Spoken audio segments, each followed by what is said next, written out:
Selamat datang kembali di channel Investrade ID. Video pembahasan saham dengan porsi kepemilikan foreign big fund lebih besar dari investor retail. Ibarat saham adalah sebuah kendaraan yang dikendarai oleh seorang supir profesional. Pertama, saham Akra dengan jumlah lot beredar sekitar 68 juta lot saham. Data ini per 30 Desember 2024 karena data per 31 Januari 2025 belum rilis. Porsi kepemilikan total investor asing Akra sekitar 65,9% dan kepemilikan terbesarnya dimiliki foreign MF atau mutual fund sebanyak 15,8 juta lot atau sekitar 23% dan juga foreign PF atau dana pensiun. Porsi investor lokal sekitar 34% dengan kepemilikan terbesar lokal individual sebanyak 9,3 juta lot atau sekitar 13,5% dan lokal IS atau asuransi sekitar 19,9%. Dari data saham Akra dapat diasumsikan supir dari saham yang beredar atau dapat diperjualbelikan yaitu para investor asing dari berbagai kategori terutama reksadana. Dividen yield yang dibagikan tahun 2024 sekitar 8,13% dengan nominal 50 yang dibagikan 2 kali dalam 1 tahun. EPS tahun 2024 sepertinya berpotensi turun dan bisa jadi potensi dividen tahun 2025 ini menurun dibandingkan 2024. Dengan metode valuasi Graham number dan berdasarkan data earning per share TTM 126,52 harga wajarnya di 1230. Sedangkan dengan data EPS annualized 97,6 harga wajarnya di 1084. Sepertinya ada potensi penurunan EPS Akra di Q4 walau tidak terlalu besar yang tercermin dari harga saham yang terus terkoreksi. Kedua saham ASI dengan jumlah lot beredar saat ini sekitar 182 juta saham, sekitar 69% dimiliki oleh investor asing dan porsi terbesarnya dimiliki foreign mutual fund sekitar 29% sebanyak 53 juta lot. Investor lokal memiliki porsi sekitar 31% dengan porsi terbesar lokal asuransi 12,5% dan lokal individual 11,4% data 30 Desember 2024.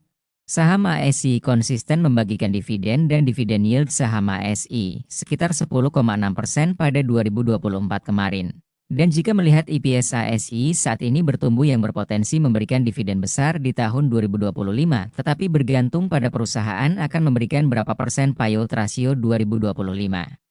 Menggunakan metode Graham number dengan EPS TTM Q3 dan EPS annualized, masing-masing menghasilkan valuasi harga wajar saham ASI di 6.550 dan 6.590. Dengan asumsi fair price ASI di valuasi PBV 1 dan PE 10, sebenarnya nilai gain itu 22,5. Karena berdasarkan teori valuasi wajar itu biasanya di PBV 1,5 dan PE 15 kali, namun kita perlu penyesuaian juga berdasarkan kondisi dan sentimen market saat ini. Ketiga yaitu saham BBCA. Berdasarkan data kepemilikan 30 Desember 2024 jumlah lot saham yang beredar sekitar 524 juta lot dan porsi kepemilikan investor asing sekitar 84,8% atau sebanyak 444 juta lot. Dan kepemilikan investor lokal hanya sekitar 19,2% dengan kepemilikan lokal individu hanya 50 juta lot atau sekitar 9,56%. Saham BBCA akan sangat tepat bila sobat invest mengikuti aliran foreign flow di saham ini.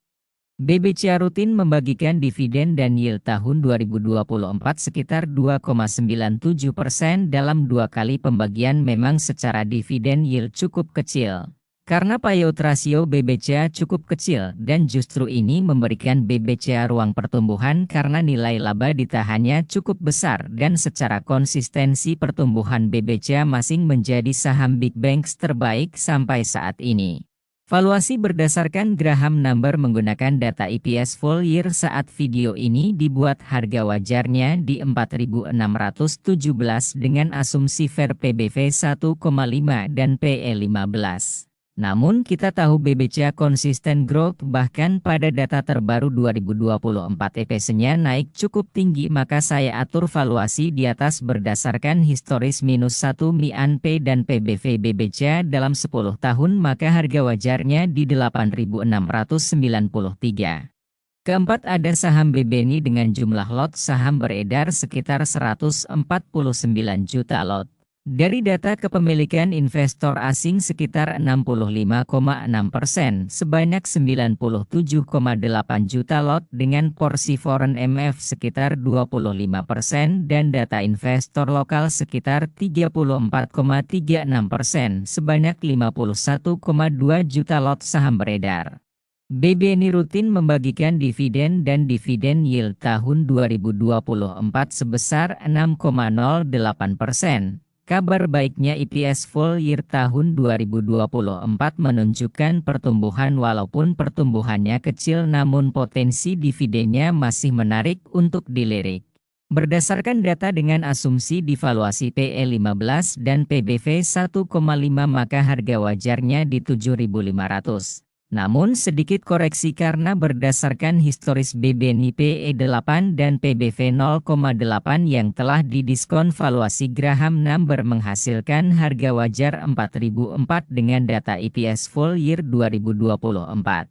Kelima saham BBRI berdasarkan data jumlah saham beredar sebanyak 709 juta lot dan kepemilikan dikuasai investor asing sekitar 66,3% atau sebanyak 470 juta lot. Investor lokal memiliki sekitar 33,7% atau sebanyak 239 juta lot. Dan dari data terbukti kenaikan beberapa hari terakhir diikuti dengan pembelian investor asing. BBRI rutin membagikan dividen dan dividen yield 2024 sekitar 10,84% dari payout rasionya yang sebesar 114%. Data EPS full year belum keluar saat video ini dibuat. Namun dari laporan Oktober-November BBRI mencatat pertumbuhan yang tipis. Dengan asumsi harga wajar BBRI di PBV 1,5 dan PE 15 kali. Maka harga wajar BBRI di harga 4.400 berdasarkan EPS TTM Q3. Namun jika kita masukkan faktor growth BBRI yang diperkirakan 5% di Q4 maka harga wajar BBRI di valuasi yang sama yaitu 4.500. Sebenarnya masih banyak saham lainnya yang dapat dilanjutkan di part video selanjutnya. Klik like dan subscribe bila support channel Investorade ID. Terima kasih atas supportnya. Lakukan analisa ulang karena keputusan untung dan rugi berinvestasi ada di tangan Anda. Sekian dan terima kasih telah menonton.